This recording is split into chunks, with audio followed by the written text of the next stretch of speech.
because the meat of what I wanted to get into is in First Enoch, and it's not even that long of a book. You've got some chapters that are just paragraphs or sentences, so it's very digestible. And I'm going to share a little bit of it with you, and then we'll jump over into Genesis so we can see some of these corresponding kind of commentaries. And again, this isn't canonical, but this is reference material that the biblical writers use, which is canon. All right, so let's look at some of this. Some of the language will probably sound familiar to you, but it's helpful because we're talking about God's family and the sons of God and what happened in Genesis 6. And we have demons that we've been made aware of in this life. And where did they come from? And what's going on with the intelligent evil that's all around us now that we've been talking about? Well, let's just take a peek at some of this First Enoch.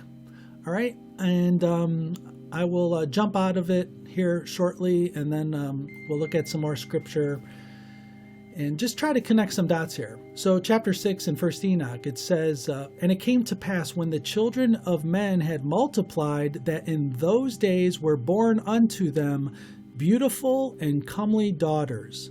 And the angels, the children of heaven, here we've got God's original family, saw and lusted after them, and said to one another, Come, let us choose us wives from among the children of men, and beget us children.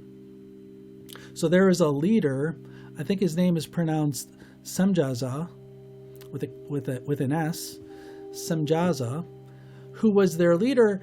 He said unto them, I fear ye will not indeed agree to do this deed, and I alone shall have to pay the penalty of a great sin. So these guys are aware they have free will. And this leader says, he's concerned.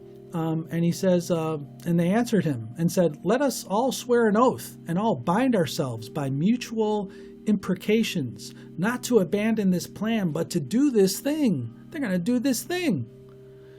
Then swear they all together and bound themselves by mutual imprecations upon it. And they were in all 200.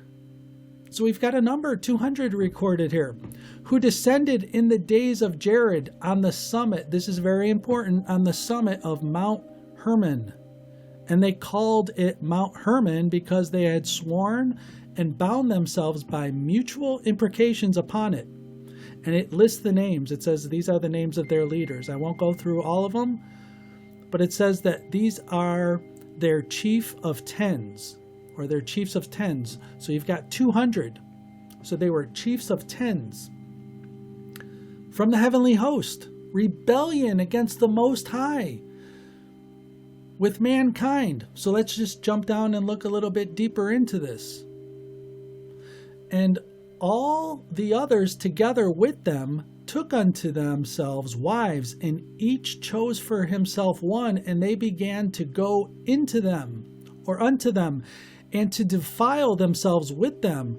All right, picture this. This is God's offspring, right? The sons of God, the heavenly host, God's original family. So they began to defile themselves with them. And they taught them. They corrupted mankind, right? They taught them. In this language, it says that they taught them charms and enchantments and the cutting of roots, which has to do with drugs probably, ultimately, pharmakeia, and made them acquainted with plants.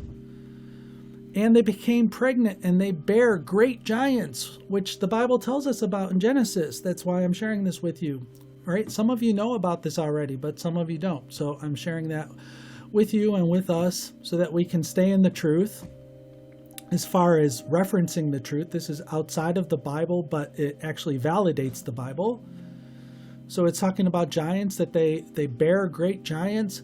So this will help us if we haven't been in the Old Testament much. This will help us, and it's quite an introduction, isn't it, to jump in? I mean, you might as well just jump right into the weird and interesting stuff, right, that has been bypassed and mistranslated and avoided, so that we know and we can be equipped as we live for Jesus and we are commissioned with this great commission, and we begin to understand that there's a cosmic turf war going on. which we'll get to here momentarily, hopefully. But here's a backdrop for Genesis 6. So 3,000 ells, and it says that who consumed all of the acquisitions of men, and when men could no longer sustain them, the giants turned against them and devoured mankind. And they began to sin against birds and beasts and reptiles and fish, and to devour one another's flesh and drink the blood. Then the earth laid accusation against the lawless ones. And it says that Azazel taught men to make swords and knives and shields and breastplates, and made known to them the metals of the earth and the art of working them, and bracelets and ornaments, and the use of antimony, and the beautifying of the eyelids, and all kinds of costly stones, and all coloring tinctures. And there arose much godlessness, and they committed fornication, and they were led astray and became corrupt in all their ways.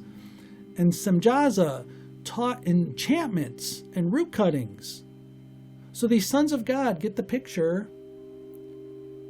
We have these divine beings corrupting mankind. And they're teaching man basically all these things that are not going to be to man's good.